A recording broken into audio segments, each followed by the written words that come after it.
ශලෝම්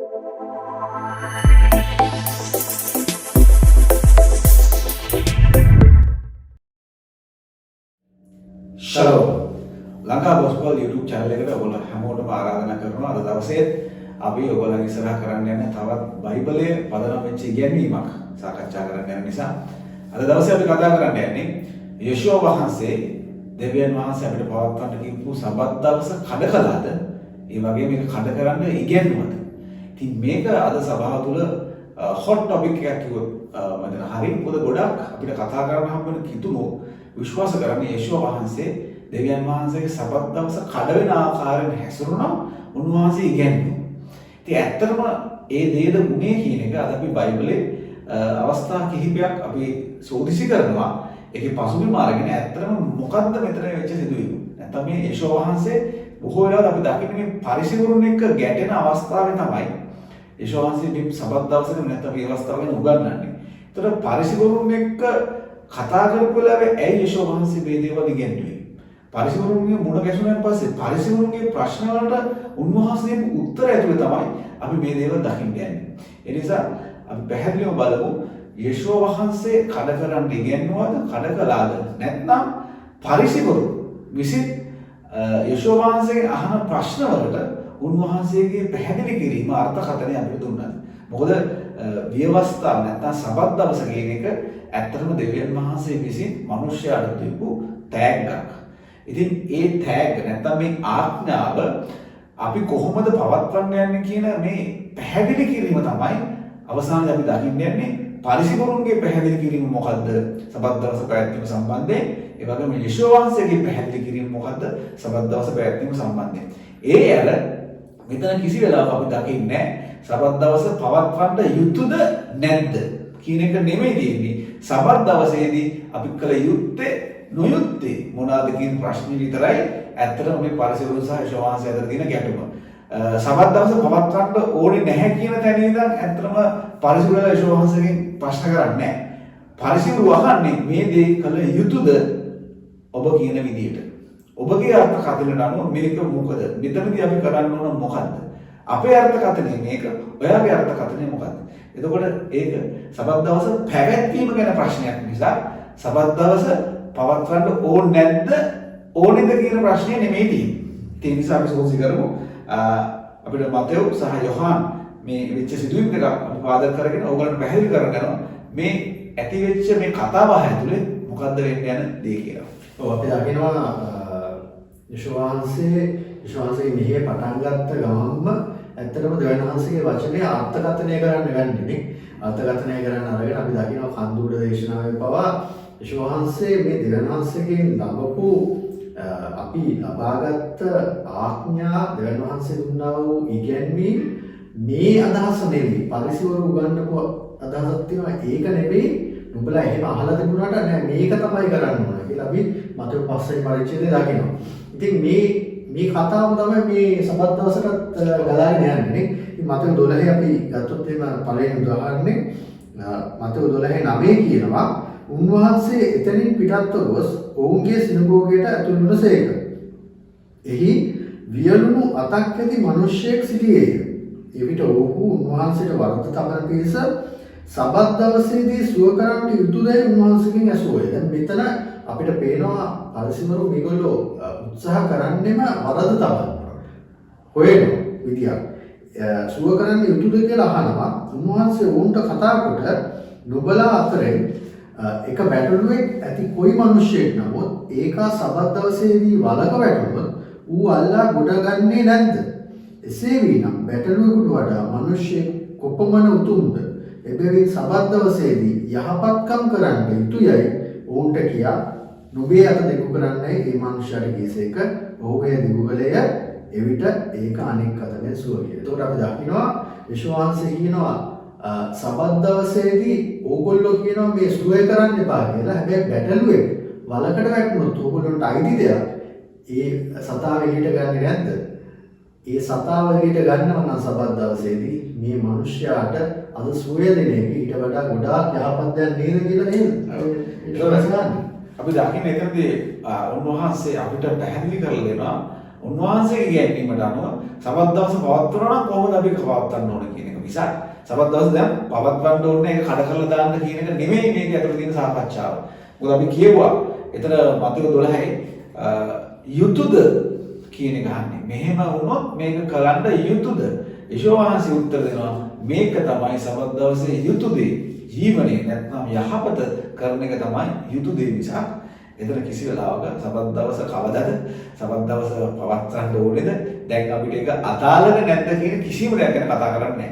ඒ නිසා සහෝදරනේ මෙතන තියෙන ප්‍රශ්නේ අර්ථකථනය. දෙවියන් වහන්සේ දීපු මේ ආඥාව අර්ථකථනය කරනවා පරිසර එක විදිහකට. යේෂුව වහන්සේ අර්ථකථනය කරනවා මේ විදිහට.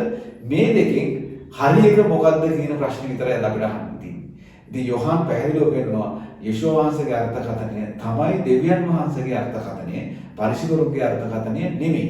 ඉතින් ඒ වගේම අපිට තවත් සිදුවීම් බලන්න පුළුවන්. ඒ යෝහාන් 5 අපි 8 වෙනි පදේ බැලුවොත් යෝහාන් 5 වෙනි පරිච්ඡේදයේ 8 වෙනි පදේ නැගිට නුඹේ යහන රැගෙන ඵලයන්නේ යේෂුව වහන්සේ උඩ කීසේක මේ උත්පලව ඉන්න මිනිස්සෙක්ට කියනවා නැගිටලා යහන අරගෙන යන්න කියලා.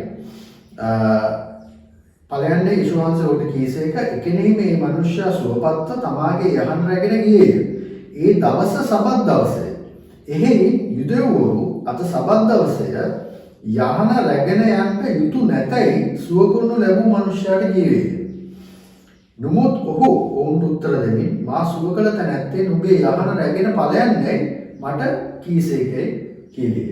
ඉතින් අපි දකිනවා මේ මිනිසයා කියනවා මට මේ මිනිසයා කිව්වා කියලා. ඊට පස්සේ අපි 18 වෙනි පදේ දකිනවා එබැවින් උන්වහන්සේ සබත් කඩකලා පමණක් දුව දෙවියන් වහන්සේ තමන්ගේ පියාණෝය කියමින් තමන් දෙවියන් වහන්සේ සමාන කරගත් නිසා යුදෙව්වරු උන්වහන්සේ මරන්නට වඩා සිදුවුවා. ඒතකොට මෙතන අපි දකිනවා සබත් කඩකලා කියලා ඔවුන් විශ්වාස කරනවා. මොකද යේෂුව වහන්සේ කිව්වා යහන අරගෙන යන්න කියලා මේ මිනිස්සයා. ඉතින් යහන අරගෙන යන එක සබත් දවස කඩකිරීමක්. ඔව්. දැන් ඒගොල්ලන්ගේ පරිසරෝගේ අර්ථකථනයට අනුව ඒගොල්ලෝ දැන් අපි සබත් දවස් පැවැත්වුතු නැත්නම් පිළිපැදිය යුතු ආකාරය මෙන්න මේවා. අන්න ඒවයින් එකක් යේෂුව වහන්සේ විසින් කඩ කරා. යහන රැගෙන යන්න කිව්වා පළවෙනි එක. දෙවෙනි එක සබත් දවසේ සුව කරා. එතකොට මේ දෙකම පරිසරෝගේ අර්ථකථනයට අනුව වැරදි. ඒ නිසා තමයි අපි කිව්වේ යෝහාන් 5:18 උන්වහන්සේ සබත් දවස කඩ කළා පමණක් නොව කියලා කිව්වේ. යෝහාන් කිව්වේ නෑ යේෂුව වහන්සේ සබත් කඩ කළා කියලා. යෝහාන් කිව්වේ පරිසරෝ කියනවා යේෂුව වහන්සේ සබත් දවස කඩ කළා කියලා. එතකොට අපිට තේරෙනවා මෙතන හැමතිස්සෙම අපි යුතුයද කියන ප්‍රශ්නය අහනවා. ඒක අපි හයිලයිට් කරගෙන ඉස්සෙම සබත් දවසේ යහන රැගෙන යන් යුතුයද? කාට අනුවද? අන්න ඒක අපි කාට අනුවද යහන රැගෙන යන්න බැරි, සුව කරන්න බැරි කාට අනුවද? පරිසරෝන්ගේ ඉගැන්වීමට, ඔවුන්ගේ පැහැදිලි කිරීමට අනුව ඒක කරන්න බෑ. නමුත් යේෂුව වහන්සේ අපිට අර්ථකථනය කරනවා. මොකද යේෂුව වහන්සේ ගාව තියෙන්නේ පියාණන් වහන්සේගේ සිත. පියාණන් වහන්සේගේ පණිවිඩය අරගෙන තමයි උන්වහන්සේ ආවේ. උන්වහන්සේගේ ඉගැන්වීම පියාණන් වහන්සේ තුලින් ආවම කියලා යෝහන් 7:16 කියනවා. මම කතා කරන්නේ කියන්නේ මාගෙන් නොව මාගේ පියාණන් වහන්සේගේ. ඒතර පියාණන් වහන්සේ යේෂුව හරහා අපිට පැහැදිලි කරලා දෙනවා මෙන්න මේ ආඥාවේ සිත. ඉතින් එතනදී අපි දකින්නේ යේෂුව වහන්සේ කියන දේ තමයි අපිට කරන්න තියෙන්නේ. යේෂුව වහන්සේ කිව්වේ කඩ කරන්න කියලා නෑ නෙමෙයි. උන්වහන්සේගේ පවත්වන විදිය.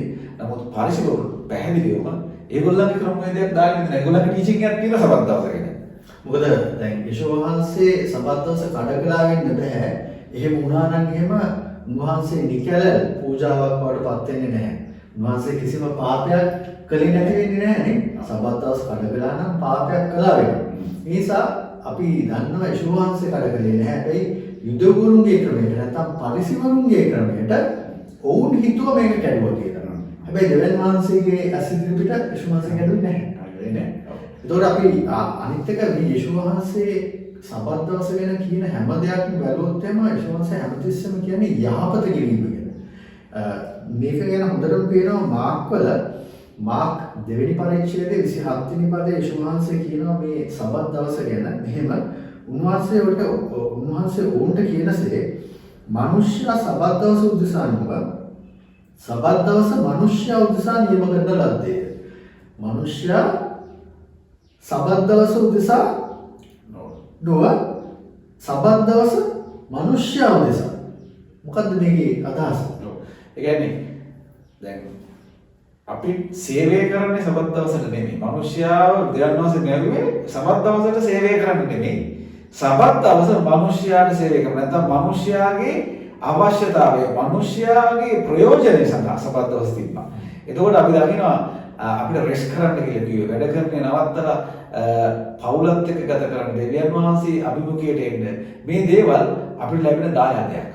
එතකොට ඒක gift එකක්. තිලිනයක් විදිහට දැකලා උන්වහන්සේ අපිට මේක කරන්න කිව්වා මිස අපි ජීවත් වෙන සබත් දවස පවත්වන්න කියන එක නෙමෙයි. ඉතින් ඒක යේසුස් වහන්සේ මාර්ග 2:27 පැහැදිලි කරනවා. නමුත් මේ පරිසර කතා කරන විදිහට අපි සබත් දවසට වැඩ කරනවා. ඒක අපි දවස් 6ක් වැඩ කරලා ඇවිල්ලා 7 වෙනි දවසේ සබත් දවස වැඩ කරනවා.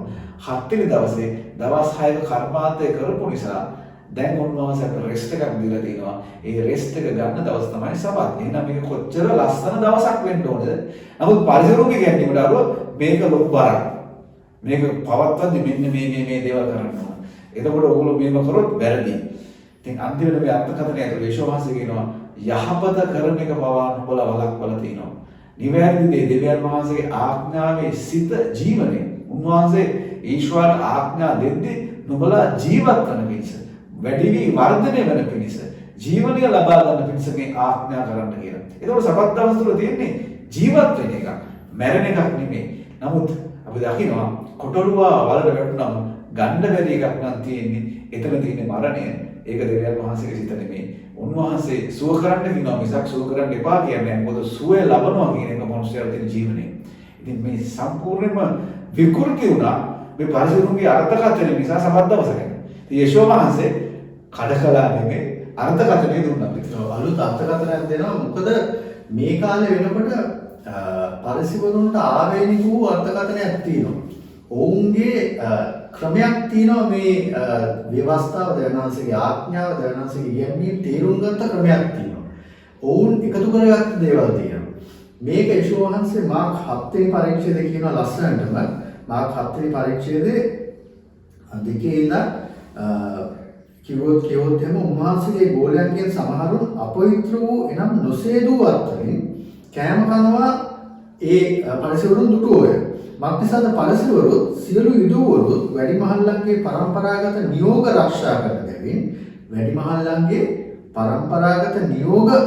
කරන බැවින් හොඳට අත්සෝදාගෙන මිස කන්නේ නැත. එතකොට මේක දෙවියන් වහන්සේගේ ව්‍යවස්ථාවෙන් අපිට යන්න නෙවෙයි කියනවා. වැඩිමහල්ලන්ගේ පරම්පරාගත නියෝගයක්.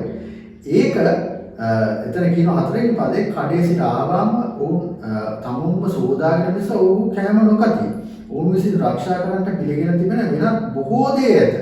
එනම් කුසලාන කලගෙඩි සහ පිත්තල භාජ සේදීමේ. දැන් මේ වගේ ලොකු එක ආකාර සේදීම් පවිත්‍ර වීම කියන්නේ ඉතා ශුද්ධව ජීවත් වීමට මේ දේවල් කරන්න ඕන කියලා ඒගොල්ලෝ දාගෙන තියෙනවානේ.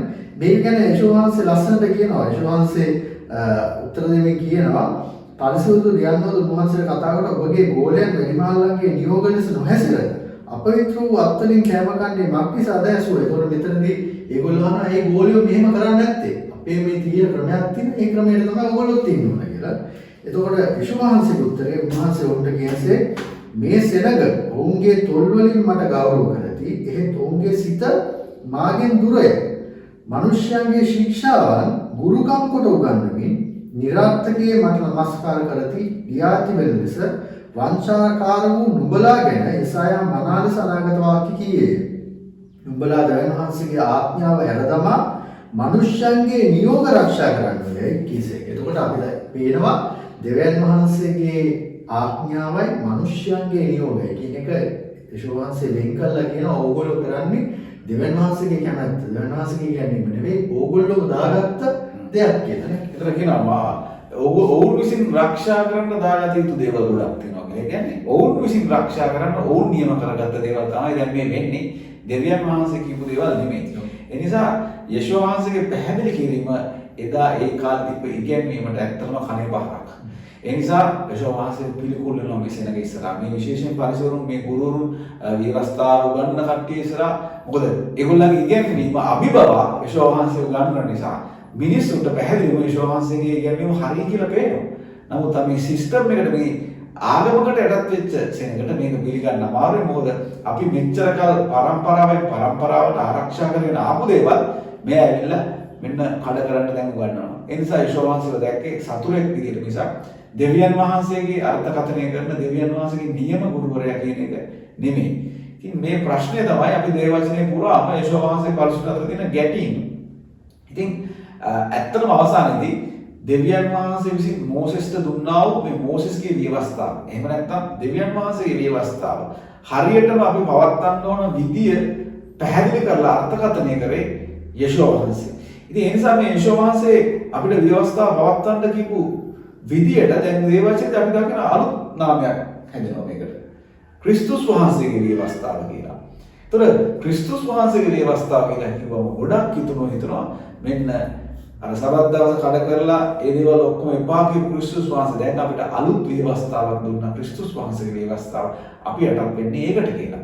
ඉතින් ක්‍රිස්තුස් වහන්සේගේ ව්‍යවස්ථාව කියන්නේ සහෝදරවරුනි දෙවියන් වහන්සේගේ ව්‍යවස්ථාව අපි ප්‍රායෝගිකව ක්‍රියාත්මක කරන්නේ කොහොමද කියන පැහැදිලි කිරීම අපි ක්‍රිස්තුස් වහන්සේගේ ව්‍යවස්ථාව තුළින් දකිනවා.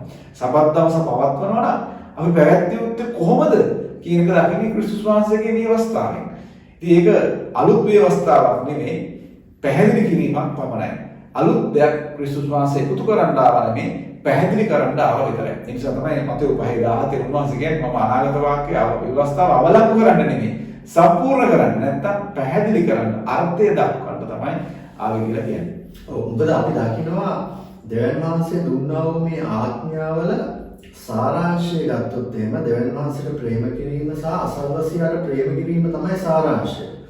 මේක යේසුස් වහන්සේ නෙවෙයි පළමුව කිව්වේ දෙවියන් වහන්සේගේම වචනේ තමයි කියන්නේ. ද්විතීකතාව 6:4 සහ ලෙවිගතාව 19:18. එතකොට මේ දෙවියන් වහන්සේ කිව්ව අසල්වසියාට ප්‍රේම කරන්න මට ප්‍රේම කරන්න කිව්ව ආඥාව තමයි සබත් දවස් ඇතුළේ තියෙන්න ඕන. එතකොට මේ කියන විදිහට ආඥාවකට සේවය කරගෙන ඉන්න මේ පරිසවරු අමතක කරලා තියෙනවා අර අසල්වසියාට ප්‍රේම කිරීම. මොකද අර අත හොඳ වෙන්න තියෙන සුවය ලබන්න තියෙන මනුස්සයට අද දවසේ සුවය ලබන්න එපා කියනවා. එයි මේ දවස මේ අපි සේවය කරන දවසක්. ඒ නිසා මේ දවසේ කරන්න බෑ අනිත් දවස් වල වගේ. ඒ නිසා මේ දවස විශේෂයි. ඒ නිසා හොඳක් කරන්න හොඳ නැහැ. එතකොට යේසුස් වහන්සේගේ අදහස් තමයි නැහැ ප්‍රේම කරනවා. දෙවියන් වහන්සේගේ ආඥාව පවත්තන හොඳම විදිය. හොඳම ඇත්තටම ආඥාව මේ පවත්තන හොඳම විදිය සහ සුවය ලබන්න හොඳම දවසක් තමයි සබත් දවස කියන්නේ. ඉතින් උන්වහන්සේ නාමයෙන් තියෙනවා මම සුව කරන දෙවියන් වහන්සේ යෙහෝවා රාෆා. දැන් යෙහෝවා රාෆා කියන එක 7 වෙනි දවසේ නවතිනවා. මේ පරිසරු කියනකොට 7 වෙනි දවසේ ඉඳන් දවස් 6ක විතරයි උන්වහන්සේ සුව කරන දෙවියන් වහන්සේ 7 වෙනි දවසේ මම සුව කරන්නේ. නමුත් අපි දකිනවා උන්වහන්සේගේ නාමය ඒ ආකාරයෙන් වෙනස් නොවි දිගටම පවතිනවා. ඒක එක කාලයකටද ටෙම්පරරි සස්පෙන්ඩ් වෙන්නේ නැහැ. ඒක දිගටම පවතින. ඒ නිසා පරිසුරුම් දෙවියන් වහන්සේගේ නියම ඉගැන්වීම නිසා උන්වහන්සේට ඇත්තටම ලොකු වරදක් කරන්නේ. මේ ඔවුන්ගේ අර්ථකථනය තුළින් යේසුස් වහන්සේක හරි ගැස්සනවා කියන එක අපිට පැහැදිලි. ඒ නිසා අපි දැන් පවත්වන්නේ ක්‍රිස්තුස් වහන්සේගේ ව්‍යවස්ථාව. අපි සිතනවා පැවැත්විය යුත්තේ ක්‍රිස්තුස් වහන්සේගේ ව්‍යවස්ථාව. ඒ කියන්නේ මෝසෙස්ගේ ව්‍යවස්ථාව නෙමෙයිද? මෝසෙස්ගේ ව්‍යවස්ථාව තමයි අපි ක්‍රිස්තුස් වහන්සේ අපිට පෙන්නපු අර්ථකථනයට අනුකූලව අපි ඒක පැවැත්වීම. ඒක තමයි පවුලුදුපත් කියන්නේ ගලාති 6:2 නේද? ගලාති 6:2 කියනවා එකිනෙකාගේ බර උසුලා එසේ ක්‍රිස්තුස් වහන්සේගේ ව්‍යවස්ථාව සම්පූර්ණ කරපළා. ඔව්. ඉතින් මේක අපි දකින්න ඕන දෙවියන් වහන්සේගේ ආඥාව කියන්නේ බරක් නෙවෙයි. දෙවියන් වහන්සේගේ ආඥාව කියන්නේ හිර වෙන දෙයක් නෙවෙයි. දෙවියන් වහන්සේගේ ආඥාව ඇතුලේ තියෙන්නේ ඇත්තටම නිදහස්කම. ඉතින් මේ ආඥාව තවත් නිකන් කල යුතු දෙයකට පහත් කරපු එක තමයි මේ ප්‍රශ්නේ උනේ. මොකද සබත් දවසේ දෙවියන් වහන්සේ කිව්වේ එක දෙයයි. දෙවියන් වහන්සේ කිව්වේ දවස් 6ක් වැඩ කරන්න 7 වෙනි දවසේ නිවාඩු ගන්න. එතකොට දෙවියන් වහන්සේ දවස් 6ක් මේකේ එක පැත්තකින් දෙවියන් වහන්සේ පෙන්වනවා දෙවියන් වහන්සේගේ කර්මාන්තය මැවිල්ලගෙන අනිත් පැත්තෙන් පෙන්වනවා මේ විදියටම අපිටත් නිවාඩුවක් ගත යුතුයි දෙවියන් වහන්සේක හැසිරෙන විශේෂ වූ දවසක් කරලා. එතකොට අර දවස් 6 කරපු කොටස තමයි කරන්න එපා කියලා කියන්නේ. අපි දවස් 6 කරන්නේ සාමාන්‍යයෙන් අපේ ජීවිකාව නේද? ජීවිකාව අපේ ජීවිතේට අවශ්‍ය කර්මාන්තයක් රැකියාවක් ඒ දේවල් කරලා අපි සබත් දවසේ ඒ දේවල් නවත්තන එක තමයි දෙවියන් වහන්සේට අවශ්‍යතාවය තිබුණේ. දවස් 7ම කරන්න නෙමෙයි එක දවසක් දෙවියන් වහන්සේට විශේෂ වූ සබත් දවස වෙන් කරගන්න. ඒක වෙනුවට මේ වෙනකොට ඊට උඩින් ගොඩාක් දේවල් දාලා මිනිස්සුන්ට බර කරලා මේක කරගන්න බැරි තැනකට ගෙනෙල්ලා තිබුණා. ඉතින් ඒකෙන් තමයි ඇත්තටම යේසුස් වහන්සේ නිදහස දෙන්නේ. නැතුව සබත් දවස කියන එක අයින් කළා නෙමෙයි. ඉතින් අපි පටන් ගන්නකොට මාතෘකාව යේසුස් වහන්සේ සබත් දවස කඩ කරාද? යේසුස් වහන්සේ සබත් දවස කඩ කරන්න ඉගැන්වුවාද? ලොකු නෑ කියන එක තමයි අපිට කියන්නේ. උන්වහන්සේ කඩ කරේ නෑ. එසේ නොවේවා. උන්වහන්සේ අපිට උදව් කළා හරියට මේක පවත්වන්න. ඒ නිසා බලන්න පසුබිම මේ සබත් දවස ගැන කතා කරන හැම තැනකම යුතුයද කියන ප්‍රශ්නෙට ක්‍රිස්තුස් වහන්සේ yes මෙහෙම තමයි මේ උත්තේ කියලා උත්තරේ දෙනවා මිසක් නෑ දැන් අවශ්‍ය නැහැ කියන එක නෙමෙයි. ඒ නිසා දේ වචනේ අපි බලද්දී දේ වචනේම අපිට ඇතුළේ උත්තර තියෙනවා. අපි දේ වචනේ උත්තර ලබන්න Google එකට යන්න නැත්නම් වෙන කොහේ හරි ගිහිල්ලා උත්තරයක් ලබා ගන්න වුණොත් දේ වචනේ අවශ්‍ය කරන දේ අපිට තියලා නැහැ. නමුත් අපි දෙවියන් වහන්සේගේ ආඥාව ඉගෙන ගන්නදී අපි ආඥාව පවත්වන්න උත්සාහ කරද්දී ආඥාව තේරුම් ගන්න යද්දී දේ වචනේ තුලින් මේක ගන්න පුළුවන්. උන්වහන්සේගේ සම්බන්ධතාවයේ සිත අපි දැනගත්තොත් මොකද සිත තමයි උන්වහන්සේගේ වචනේ ඉරිදරව් කරේ. අපි මේ වචනෙට කොච්චර ළඟින් ඉන්නවද අපි දෙවියන් වහන්සේගේ සිත දකිනවා. උන්වහන්සේගේ පරමාර්ථය දකිනවා. එතකොට මේ වචනේ ඇතුළේම අපි කරන්න ඕන දේ තියෙනවා. ඒ නිසා අපිට වෙන අය දීපු දේවල් වලට ගිහිල්ලා ඒක කියවන්න ඕනේ නැහැ. සබත් දවස් පවත්වන්න ඕන කොහොමද කියලා. ඔව් අපි ගුරුවරු අපි මේ ගැන අධ්‍යයනය කරපු අය, මේ ගැන අපිට වඩා හොඳට දන්න අය ඒ ගැන පැහැදිලි කරලා තියෙනවා. ඒක අපිට මේ වචනේ තුලින් සනාථ කරගන්න පුළුවන්. ඔව් මෙයා කියන්නේ මේ වචනේ තියෙන දේ තමයි කියලා. ඉතින් ඒක අපි තේරුම් අරගෙන මේ සබත් දවස් පවත්වන්න අපි එක්රොක් මේ සහෝදරයෝ මේක ටැග් මේක දෙවියන් වහන්සේ අපිට දීපු සාක්ෂියක්. අපි උන්වහන්සේගේ සෙනඟ බවට මුළු ලෝකයට ප්‍රකාශ කරන්න දීපු ලකුණක්. ඉතින් ඒ අපි නවත් උපවත්වා අපි දෙවියන් වහන්සේගේ සෙනඟයි කියන එක නම් හරි නෑ. ඒ නිසා අපි ආරාධනා කරනවා ඔයගොල්ලන්ට මේ ඉගෙනීමත් එක්ක සබත් දවස පවත්වන්න තවත් පෙළඹෙන්න යේසුස් වහන්සේ කියපු ආකාරයට. ඒ නිසා අපි තවත් මෙවැනි ඉගෙනීමකින් ඔබ හමන බලාපොරොත්තු වෙන දැනට නවතිනවා. ශලෝම්.